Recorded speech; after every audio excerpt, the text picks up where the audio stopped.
விவிலியம் அறிவோம். வணக்கம் அன்பர்களே. இன்று நாம் அறிய போகும் பகுதி யோவானுக்கு அருளப்பெற்ற திருவெளிப்பாடு அதிகாரம் 9. பிறகு 5ஆம் வானதூதர் எக்காளம் முழக்கினார். அப்பொழுது வானிலிருந்து நிலத்தின் மீது விழுந்து கிடந்த ஒரு விண்மீனை கண்டேன். படுகுழி வாயிலின் திறவுகோல் அதற்கு கொடுக்கப்பட்டது.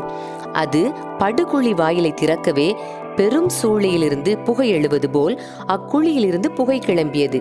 அப்புகையால் கதிரவனும் வான்வெளியும் இருண்டு போயின. புகையிலிருந்து வெட்டுக்கிளிகள் கிளம்பி நிலத்துக்கு வந்தன. நிலத்தில் ஊர்ந்து திரியும் தேள்களுக்கு உள்ள ஆற்றல் அவற்றுக்கு கொடுக்கப்பட்டது.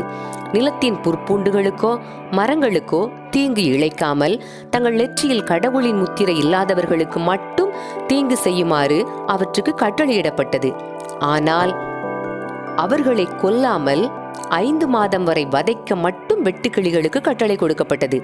தேள் மனிதரை கொட்டி துன்புறுத்துவது போல் அவை அவர்களை வதைத்தன. அக்காலத்தில் மனிதர் சாவை தேடுவார்கள், ஆனால் சாக மாட்டார்கள். சாக விரும்புவார்கள், ஆனால் சாவு அவர்களை அணுகாது. போருக்கு ஆயத்தமாயிருக்கும் குதிரைகளைப் போல் அந்த வெட்டுக்கிளிகள் காணப்பட்டன. அவற்றின் தலைகளில் பொன்முடிகள் போன்றவை தென்பட்டன. அவற்றின் முகங்கள் மனித முகங்கள் போல் இருந்தன. அவற்றின் முடி பெண்களின் கூந்தலையும் பற்கள் சிங்கங்களின் பற்களையும் ஒத்திருந்தன. அவற்றில் மார்பில் இரும்பாலான மார்பு கவசம் அணிந்திருந்தது போல தோன்றியது. சிறகுகளின் இரைச்சல் போருக்கு விரையும் தேர்ப்படையின் இரைச்சல் போன்று இருந்தது. தேள்களைப் போல் அவை வாலும் கொடுக்கும் கொண்டிருந்தன. 5 மாதம் மனிதருக்கு தீங்கு இழைக்கும் ஆற்றல் அவற்றின் வாள்களில் இருந்தது. படுகுழியின் வானதூதரே அவற்றுக்கு அரசன். அவருக்கு எபிரேய மொழியில் அபத்தோன் என்றும் கிரேக்க மொழியில் அப்பொல்லியோன் என்றும் பெயர். 1வது கேடு கடந்துவிட்டது. இதோ இன்னும் 2 கேடுகள் வர இருக்கின்றன. பிறகு 6ஆம் வானதூதர் எக்காளம் முழக்கினார். அப்பொழுது கடவுள் திருமுன் இருந்த பொன் பலிபீடத்தின் 4 கொம்புகளிலிருந்தும் எழுந்த ஒரு குரலை கேட்டேன்.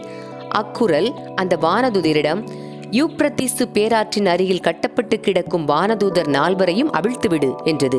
அவ்வாறே மனிதருள் 1/3 பகுதியினரை கொல்லும்படி குறிக்கப்பட்டிருந்த ஆண்டு, மாதம், நாள், மணிக்காக ஆயத்தமாயிருந்த அந்த 4 வானதூதர்களும் அவிழ்த்து விடப்பட்டார்கள். குதிரைப்படையின் எண்ணிக்கையை சொல்ல கேட்டேன். அது 20 கோடி. நான் கண்ட காட்சியில் குதிரைகளையும் அவற்றின் மேல் ஏறியிருந்தவர்களையும் கண்டேன். அவர்கள் நெருப்பு, பதுமராகம், கந்தகம் ஆகியவற்றின் நிறங்களை கொண்ட மார்பு கவசங்களை அணிந்திருந்தார்கள். அக்குதிரைகளின் தலைகள் சிங்கங்களின் தலைகள் போன்று இருந்தன. அவற்றின் வாயிலிருந்து நெருப்பும் புகையும் கந்தகமும் வெளிவந்தன. அவற்றின் வாயிலிருந்து வெளிப்பட்ட நெருப்பு, புகை, கந்தகம் ஆகிய 3 வாதைகளால் மனிதருள் 1/3 பகுதியினர் கொல்லப்பட்டனர். அக்குதிரைகளின் ஆற்றல் அவற்றின் வாயிலும் வாலிலும் இருந்தது. அவற்றின் வாள்கள் பாம்பு போன்று இருந்தன. அவை தங்கள் தலையை கொண்டு தீங்கு இழைத்து வந்தன. அந்த வாதைகளால் கொல்லப்படாமல் எஞ்சிய மனிதர்கள் தங்கள் செயல்களை விட்டு மனமாறவில்லை. பேய்களையும் பொன், வெள்ளி, வெண்கலம், கல், மரம் ஆகியவற்றால் செய்யப்பட்ட பார்க்கவோ கேட்கவோ நடக்கவோ முடியாத சிலைகளையும் வணங்குவதை அவர்கள் விட்டுவிடவில்லை. தாங்கள் செய்து வந்த கொலை, பில்லி சூனியம், பரத்தைமை, களவு ஆகியவற்றை விட்டு அவர்கள் மனமாறவில்லை. அன்பர்களே, இறைவார்த்தையோடு பயணித்தோம். இறைவனோடு நம் பயணத்தை தொடர்வோம்.